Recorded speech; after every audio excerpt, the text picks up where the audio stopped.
Thank you for watching WISD TV and welcome to this special edition of Know Your Schools. My name is Dale Caffey. The subject of our conversation today will be student discipline, specifically a special grant from the governor's office that came to Waco ISD about 2 years ago. It's called Suspending Kids to School. And joining us to talk about that special program is Charlene Hamilton. She is the program manager. First of all, Charlene, thank you for joining us today for this special edition of Know Your Schools. Suspending Kids to School. That's a funny name because usually when we talk about suspending kids, it's from school. So talk about this very special program. Thank you, Dale. Well, I came to Waco ISD from the governor's office where I had several years experience on the Criminal Justice Division's grant team, specifically the juvenile team.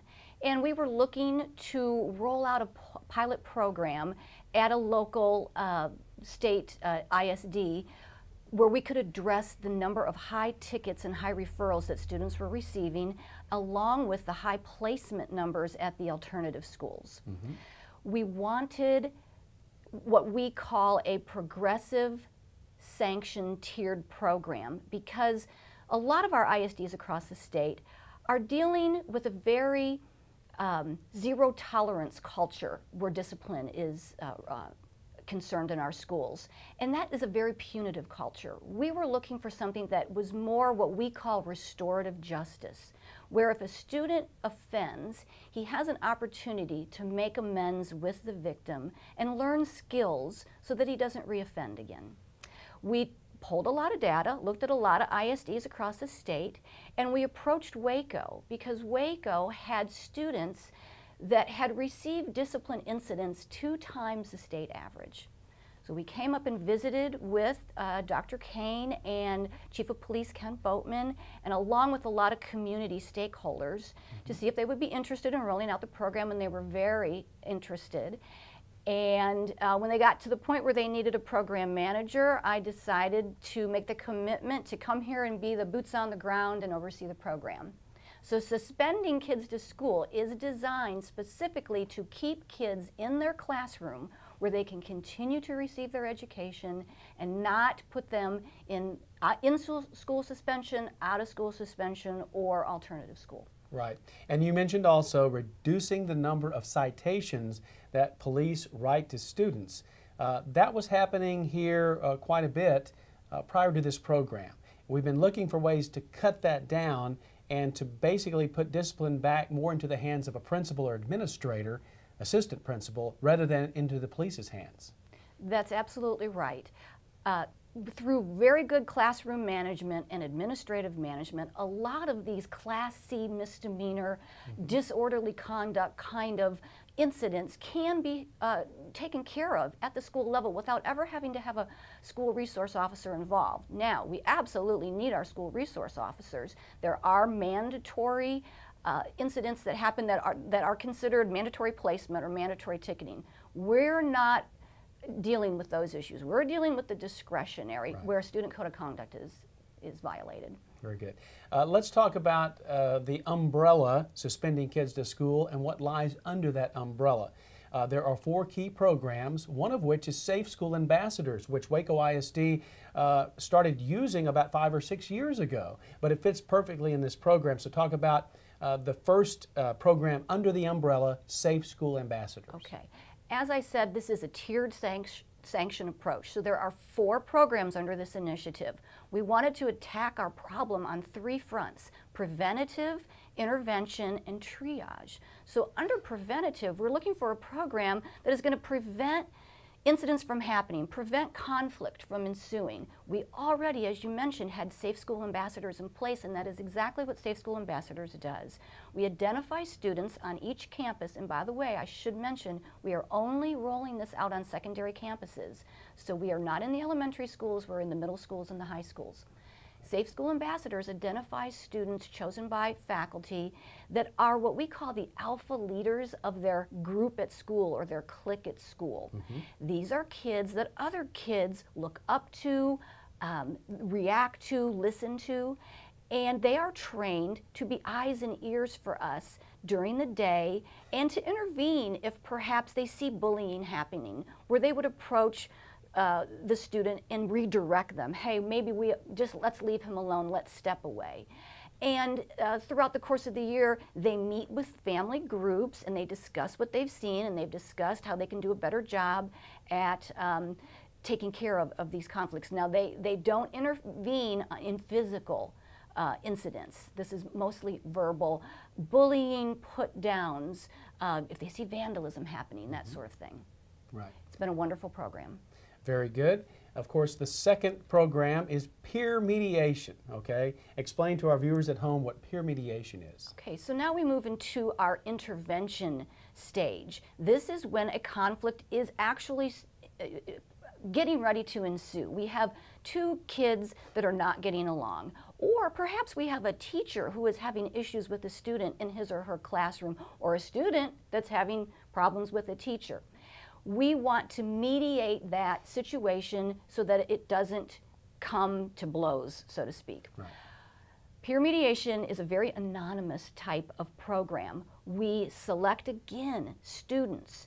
They are trained to be mediators on each campus, and we place what are called request forms all throughout the campus in folders, so the student body has access to them.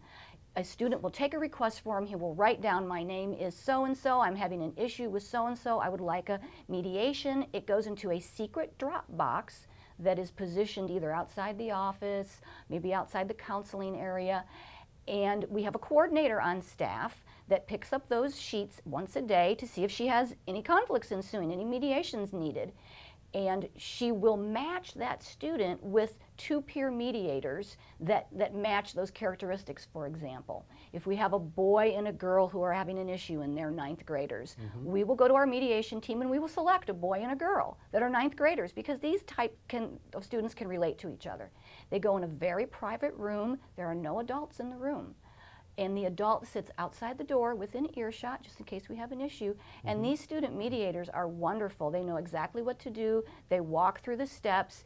And, you know, we pretty much have 100% result where we'll get an agreement at the end of this mediation. A lot of times the kids realize they're fighting over nothing, and we have stopped a conflict from happening. Peer mediation training. When are these students trained? Beginning of the school year or all throughout the school year? Yes, primarily the beginning of the school year. We work with a company called Crew Institute out of Seattle, and Crew brings their trainers in the fall. And we put our teams through a 2-day training, so they're ready to go at the beginning of the school year. And then Crew will come back out throughout the year and do 3 touch-based trainings to get us through the end of the year, just so that we can continue to polish their skills. Very good. Now, stage 3 of the Suspending Kids to School program is a very interesting program. It's student court. And I might say that I've witnessed student court at University High School, and it is very impressive. Describe student court and its purpose in this program. Yes, okay. Student court is a diversion from juvenile municipal court, or a diversion from placement in the DAEP. If a student has violated student code of conduct, we will write up a referral that will be held, but that student will be diverted into the court. The coordinator, Ms. Lori Palladino at University High School, will receive the student's name and offense, and she will put the student on her docket to be seen in court. Now let's talk about the court a little bit. Ms. Palladino teaches a criminal justice class, so she already had students that are learning about government, learning about the law, learning about court processes, and those students became her judge, jury, and bailiff, and they actually hold court once a week at a specific time. So she has a docket every week, and the student will come in, have an opportunity to tell his side of the story, and then the jury will deliberate and decide on his sanctions, which are very fair, and he has 40 days to complete his sanctions. And Ms. Palladino continues to follow up with the student to make sure that he is successful and he is completing his sanctions, and so that referral never becomes a ticket and the student stays out of court. And you're talking about sanctions, one of which I heard recently in a reenactment of student court was simply writing a letter of apology to a teacher that they may have misbehaved in their class or something to that extent. So it's very interesting. Yes, and that's where restorative justice comes in. We want this dialogue between victim and offender to open up so the offender realizes it takes accountability for his actions, and the victim feels some type of healing. And incidentally, we've been looking at some footage of student court during the course of this interview, but if you would like to see an entire court in action, we're showing that on WISD TV as well, so the parents and the viewers at home can really get a taste of what student court is all about. Very impressive. Okay, step 4 and the final step before a child maybe goes to alternative school is something called Saturday Diversion Course. Yes. Okay? Obviously, it's held on a Saturday. Yes, Saturday Diversion has been a very successful program. It's a lot like student court in that it's a diversion from either truancy court or DAP placement. This is where the parent involvement comes in. Student has to sign a contract along with their parent that says, I am willing to spend 16 hours in a Saturday class. They come to our boardroom is where we hold our Saturday classes from 8:30 in the morning until 3 o'clock in the afternoon. Parents come in and they are taught parenting skills. They're taught anger management skills. The students learn about consequences. We really talk to them about their future, career choices. So it is a wonderful time for us to spend some very productive hours. We're talking 16 hours with these families to really get to the heart of the matter of what is happening in the home that is causing this child to either act out or not be able to attend school or not want to attend school. It's been very successful. You talked about some of the things that happen in Saturday Diversion Course, but talk about some of the exercises or specific activities that take place there. Okay, yes. The way we start is we bring the parents and the students in together, and I have 5 teachers on staff, and then we will separate them after an introduction, and the students will go in one room and the parents will stay in the other. One thing that the students do that is very interesting is they do a role play exercise where they will break into teams and they will do a mock dialogue of how a conflict could ensue and the wrong things to say or the wrong way to handle it. And then another team will show them the correct way based on the training that they've received. When the parents and the students come back together, we do a great exercise called Fishbowl. Fishbowl is kind of like a counseling session, and it is very fascinating to watch the issues come out where students get to talk about what happened during the week. And the parents can't talk. The parents are sitting on the outside of the fishbowl. Then they switch, and the parents get to sit on the inside of the fishbowl and tell the group what kind of issues they've been dealing with their student. Is the student still struggling? What kind of help do they need? And the student can't say anything. They have to sit and listen to mom or dad. So that's been a great exercise. Let's see. We also do what we call vision boards. The students, as we're talking about career and future, basically we have visual aids where they can go and cut out visuals and pictures and make their dream board and tell us, this is who I am, and this is who I want to be, and this is how I'm going to get there. And it really makes them stop and think, well, what do I really like, and where am I really going? And they get to share as a group, and then we introduce it to their parents, and sometimes parents didn't even know that's what was really interesting to their child. You talk about buy-in. This is true buy-in, because I don't think there's a parent or a student out there, if they truly didn't want to go to alternative school, who would spend 16 hours, 2 consecutive Saturdays of their time, because Saturdays are precious to all of us, but these are parents and students serious about the program and not going to alternative school. Absolutely, and you're right, it is a commitment.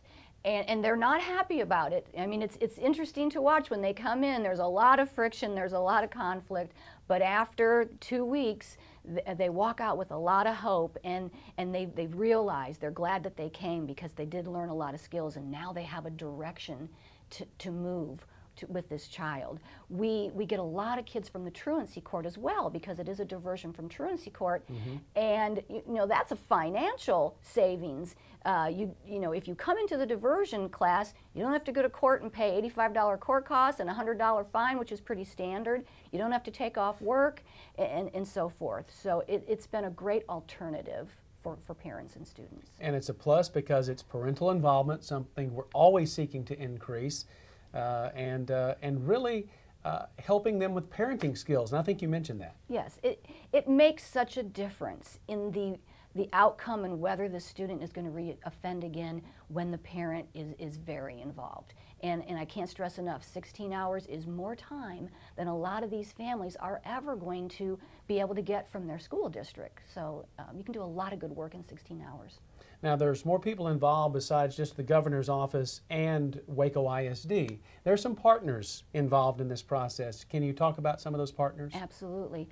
Also in the Saturday diversion class, we have a wonderful community resource panel where we bring in Goodwill, Texas Workforce, Communities in Schools, Starry Counseling, Mission Waco Legal Services, several nonprofits, so that our families, if there are any issues, we can help them remedy those issues. And sometimes they're very simple issues like lack of transportation, maybe lack of proper clothing so that they can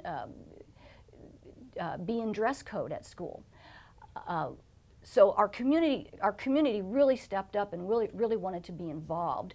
The Education Alliance, Waco Education Alliance, is a partner of ours as well.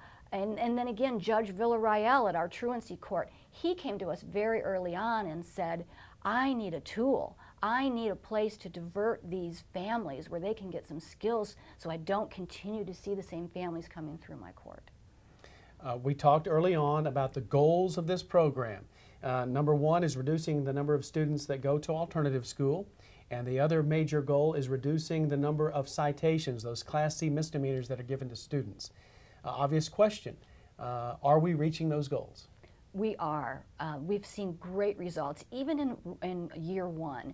Our initial goals were 25% decrease in placement at the alternative school and a 25% decrease in the number of tickets that were being written. We already saw at the end of year one that Chief Boatman and his force decreased the number of tickets by 54%, simply by saying, we're not going to write this ticket, we're going to send it back to the administration and we want them to deal with it on campus.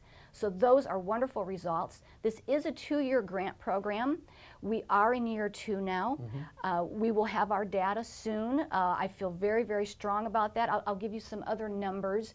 We have put through 80 families last year through the diversion class. We are on track to put through another 80 this year. That's 160 families that got wonderful skills and information from us where the children did not have to leave their home campus.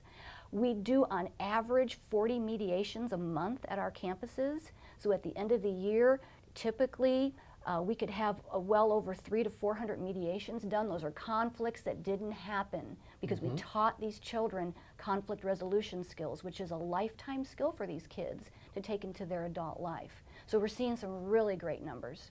And those numbers are compiled by Texas A&M, I believe. Talk about how A&M is involved in this. Yes, we have a wonderful relationship with Texas A&M Public Policy and Research Institute.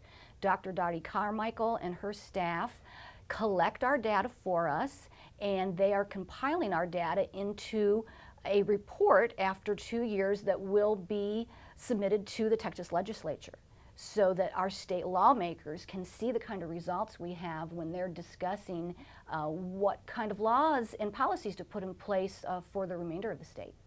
Now, obviously, the governor's office put the grant here as a test pilot program. With the results we're getting, though, the future of this program might expand throughout the state, is what I'm imagining. Well, that is what we're hoping for. A lot of our programs could certainly be considered as best practice. We will have all of our data, like I said, here shortly within the next several months. And Suspending Kids to School at Waco will move into year 3. We will be a 3rd-year grant. And I think the future of this program and this concept of restorative justice and tier sanction discipline, I think we're really on to something here. So I think you will see this across the state. I think it's something that we can be proud about at Waco ISD on participating and being a part of this program, even though you're a part of it because of negative aspects sometimes of the school business. Trying to make a change is what we're always trying to do in the education business, specifically here at Waco ISD. This is something we can be proud about. Absolutely. We are educators. We're called to educate, and we need to keep our kids in our classrooms so they can receive their lessons and receive their education. Very good. Charlene Hamilton, thank you so much for being here today to talk about the Suspending Kids to School program here at Waco ISD. We're very proud of the results so far. You've been watching an edition of Know Your Schools here on WISD TV. Thank you so much for joining us. My name is Dale Caffey. Here at Waco ISD, where there are learners today, leaders tomorrow.